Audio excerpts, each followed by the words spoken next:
Good evening.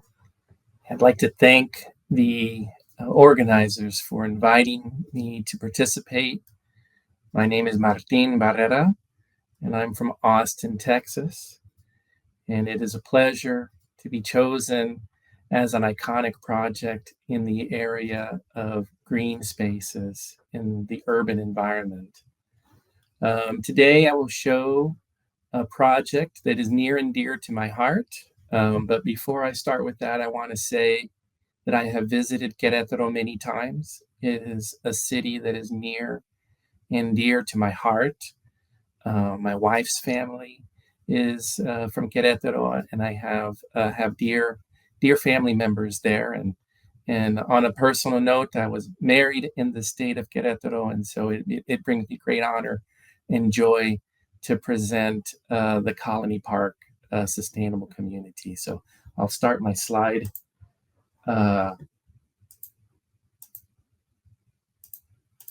slideshow now, and share a project that I have been working on for 8 years. I think one of the most important things to realize is these important iconic projects in a city oftentimes take generations or lifetimes to bring to fruition. And the Colony Park Sustainable Community is in Austin in an area known as the Northeast District. And it is about, if on a straight line, only about 6 miles or so from downtown Austin and the University of Texas and the capital of the state of Texas. We are fortunate that there are two transit projects from Austin Transit Partnership and Capital Metro that will run to Colony Park, the Purple Line Bus Rapid Transit System and the Green Line Commuter Rail System. So one passing up to the north of the Colony Park site and one to the south. And our Colony Park site, you can see it's kind of shaped like the number 7. Surrounded by other large areas of green space. The Walter E. Long Metropolitan Park is the city's largest park, and it is immediately adjacent to the Colony Park District Park, many times larger than our development site. So we are an infill project between two existing communities, the existing Colony Park community and the Lakeside community. The Colony Park Sustainable Community surrounds the Colony Park District Park, which is immediately adjacent to the site. And these are areas that are a majority minority population. The existing community is an area where about 21% of the city, or rather of the population, is comprised of African Americans, and about 62% of the population is Hispanic Americans. The African American population in this area is about 3 times the average for the city of Austin, and the Latino population is about double in this area what it is on average across the city of Austin. That's kind of the where of the project, and I'm going to do a little bit about the when, because this project, as I mentioned, I've been working on it for 8 years, but it's been going on for a little over 12. The city annexed this part of the city in 1973. The homes in this area that were being built were being built for the nearby Bergstrom Air Force Base. The city didn't buy this portion of land, the 258 acres, until 2001, And immediately we thought of parks and open space, and we dedicated 50 of those 258 acres to create the Colony Park District Park, and then that's 93 acres immediately adjacent. The city bought the land with the idea of providing housing and assigned the Neighborhood Housing and Community Development Department uh, to create a master plan. And that department of the city applied for and won a $3 million grant to develop the Colony Park Sustainable Community Initiative. And we entered into deep and meaningful community engagement to develop a plan that aligned the needs of the community, the existing community, with the interests of the city. And that, I think, that is a really interesting way to go about developing your vision plan. Um, the zoning regulations and design guidelines were adopted by council, and the project was transitioned over to the Economic Development Department, and has now been transitioned once again to the Financial Services Department. But to a division that I work for, which is redevelopment, or and the redevelopment division, and we work on the real estate development of the land that the city owns, and we do it in a way that takes into account equity, the environment, and the economy, and strive to have a balance between those three large overarching topics that guide the way that we develop in the city of Austin on city-owned land. We have a development partner, Catellus, and we recently signed a development agreement in 2024, but we selected them in 2018. And since then, we've been working with them to improve the planning, and to improve the financing, because there was a large financing gap when the Economic Development Department took over the project from the Housing Department, and through the Financial Services Department, we've had the good fortune of having the leadership that would take a critical eye to the needs in the community and dedicate investment to close that gap. And so I'm pleased to say that we have um, a zoning, entitlements, and a finance plan, and a contract with the developer that are all moving in the right direction together, to take what we've learned from the community through our long um, involvement and relationship building with the community, because we meet with them monthly. We have special plans to talk about the implementation, the land use, the zoning. We participate in their neighborhood events, their neighborhood night out, back to school events, their holiday events, and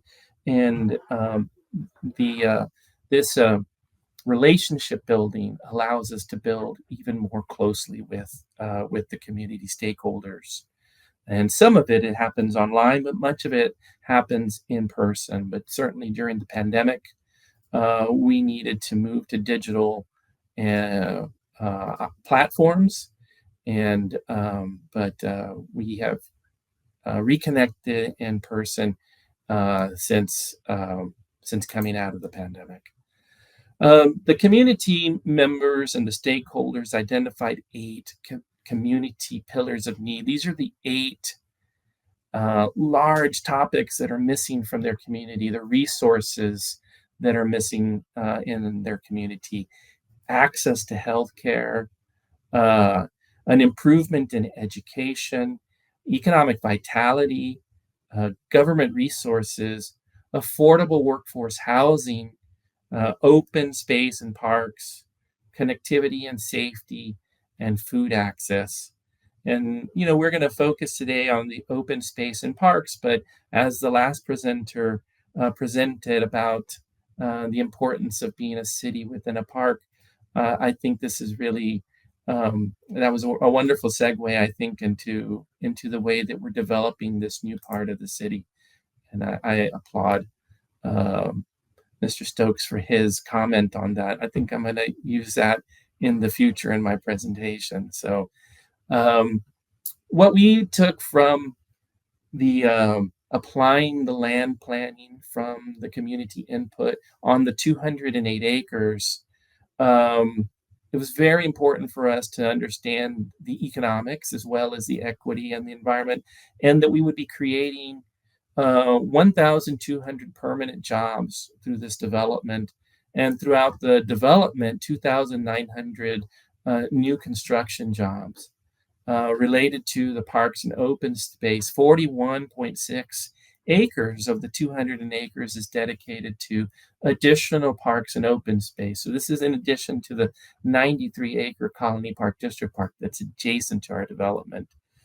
We will have this is a catalyst project, so it's important to know that the city is building the streets, the city's building the infrastructure, and the parks and the open space and the drainage, water, wastewater, electrical. We're collaborating with the gas utility and the telecommunications providers to catalyze this development. And so I'll share some numbers about what we estimate that we'll be able to attract. And in some cases, I'll be giving you the theoretical maximum that the zoning will allow. So 230,000 square feet of office and institutional, and 130,000 square feet of retail. But as you can see down below, we have zoning entitlements that would allow up to 960,000 square feet of commercial development.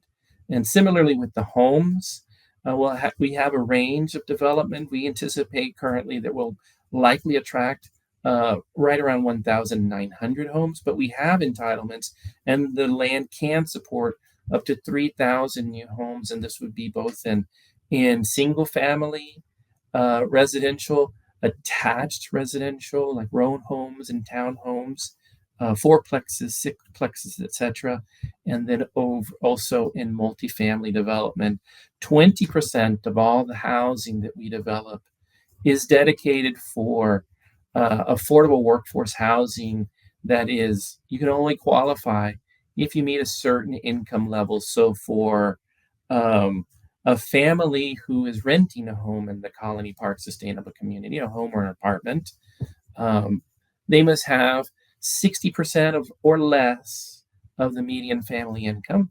And for families buying a home in the Colony Park Sustainable Community, 80% or less of the median family income. And now we get to show what we've developed, our plan. And this is a plan that we've been working on, as I demonstrated, for 12 years. And for 12 years, you can see here the existing Colony Park District Park. And inside of the Colony Park District Park is an elementary school and a recreation center, soccer fields and football fields surrounded by trails, and a swimming pool, all connected. And the kind of this larger area of development is the housing in different configurations, in different densities: the single family housing, the attached residential housing, the mixed income, mixed use, multifamily developments, healthcare, civic uses like a library, public health, childcare. It's a development plan that we're really proud of, and we are so happy to be beginning the engineering and groundbreaking next year. Well, we are already starting the engineering, and we've been working on the planning for a very long time. But what we'll bring to this area are opportunities and resources that have been long missing from this area. Our first vertical development, the first land parcel that we sold to Central Health, the local hospital district, and they will build a health and wellness center. And then adjacent to that site, we're currently seeking bond funding to build a library, a public health facility, and a daycare center to fulfill the civic resources that are missing in this area. So the streets and the parks in this area will be woven into the existing communities. There will be no fence, no wall, no barrier, no separation from the new community to the existing community. And as I mentioned, this is a catalyst project, and so we are striving to attract a grocer and other retail. If you live in this area of town, something that most people might be able to walk to, bike to, perhaps drive to in 5 or 10 minutes, say a bank or some kind of personal service, say to go to a barber or a beauty shop, get your hair, your nails done, or a coffee shop or a pharmacy, or all the things that we take for granted in our communities are missing from this community. So to deliver on retail and to deliver on the opportunity to have personal services, a restaurant, and a coffee shop, it's very meaningful for us to strive to close those opportunity gaps. So I think one other thing that I should mention is that as we looked at the places that we wanted and that we needed, parks and open space, we looked at them as an expansion of the existing Colony Park District Park that the city has also been developing for over 20 years. So we have some illustrative renderings of what some of these parks and open spaces will look like and how they will benefit the community. And this is an area where you can see our concepts for what multifamily mixed use, mixed income development would look like adjacent to a green space, a park, an open space with trails that would connect our community to the existing communities and provide not just resources for the 200 acres that we own, but a halo effect of creating the resources for greater Northeast Austin. When we looked at the site, it was very important for us to do the surveying, the environmental surveying as well, to identify where the creeks and wetlands exist. And these black areas are existing wetlands, the blue areas are existing creeks.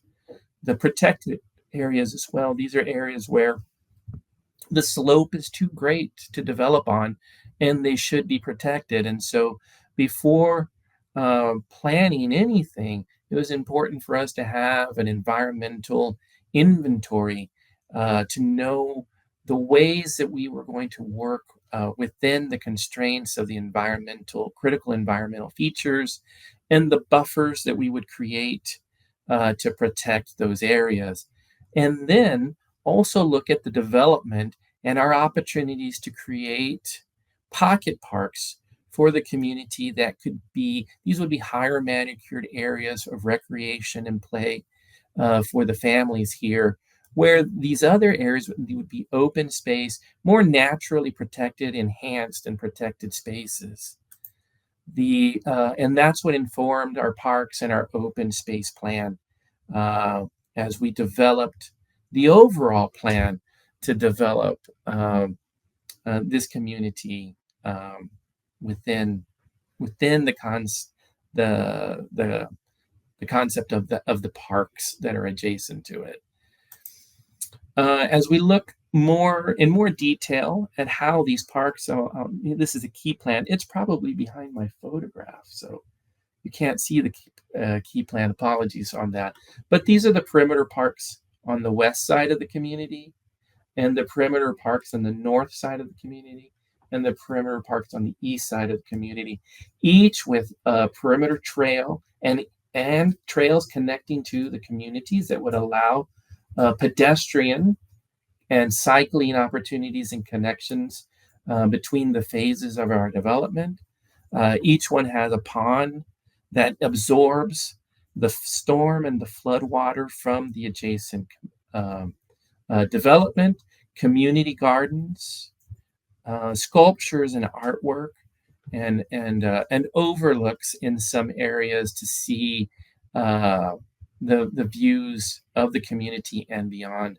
And then additionally to those three perimeter parks, the large neighborhood park, which is a preservation and a restoration of the existing um, wetland that exists. And so all of these features that we are planning around it will divert the stormwater before the stormwater gets to that existing wetland to ensure that the flora and the fauna in this wetland are protected and maintained, and make it a community resource, of an area of beauty that we can approach through stairs, through boardwalks, and through creative landscaping to further protect that area. And that's the way that we addressed the development of the park within the Colony Park District Park and the large spaces. The large parks mentioned are add up to the 41 acres that I mentioned previously, and then the more manicured and recreational parks within the community add an additional part to that. There's one thing that is really important to me, and it really struck a chord with me when Rob mentioned that community, that suburban community that had no trees, and I can't think of anything crueler to do than to do a community in Texas without trees. We need the shaded, walkable streets to create a network and to allow multiple multimodal ways in and out of neighborhoods, and that provides linkages to the existing communities. And it's a big part of the green space is not just the parks and the open space and the trails, but also an important part is to realize that your streets can become part of that green network with the right planning behind sidewalks and street trees and street furniture. And while this is a project that we will be developing in the future, it is a project that is informed by traditional neighborhood design. And so we looked back in time into the way that communities were developed in 100 years previously, in ways when before the car dominated everything, and we looked at our town centers and our close-in historic neighborhoods for inspiration for developing and designing this neighborhood. And so this is just an additional slide about the interconnectivity. Some of this I mentioned earlier, the ways that we will be interconnecting to the existing communities, and by car or by commuter rail or by bus rapid transit or by foot or by bike. The interconnectivity of the site is one that is extremely important to us. And this is, to put a finer point on the regulations for this community, street trees are required in the residential, but also in the commercial areas at no further than 30 feet apart in distance. And so this is one of our previous communities that we worked on with Catellus. This is a photo taken from the Miller redevelopment. That was our former airport project that the city and Catellus have been working on since 2004, since 2004, so over 20 years. And so we can see that some of the trees that were planted 20 years ago and how they're flourishing and providing the shaded streets and the sidewalk and the protected pathways to feel comfortable walking on a sidewalk that is protected by street parking and trees is something that is important for us. And we'll continue to do so with bike lanes on some of the high capacity streets and protected bike lanes for those. So, and lastly, I'd like to talk about the importance in these areas where we're focusing on our streets and our sidewalks. Often we think about street lighting and street furniture as being something for, the recreational use when we think about parks and open space. But, these are two other of the redevelopment division projects. The Second Street development or redevelopment in downtown Austin, and the sidewalk and the street furniture and the street lighting here provides a very vibrant, um, active pedestrian space for shops and restaurants and coffee shops. And then up above is another view of the Miller redevelopment adjacent to a restaurant, to a pub, with this wonderful paseo and street trees and street lighting, and ensuring that we can ensure that the streets and the sidewalks that we develop along with our community development is also providing an opportunity for green space, parks, and open space. Well, once again, I thank you for inviting me. It was an absolute honor to participate, and I wish you all the best as Querétaro launches its view for 2050 and beyond. And I look forward to seeing more from the presentations. Thank you very much.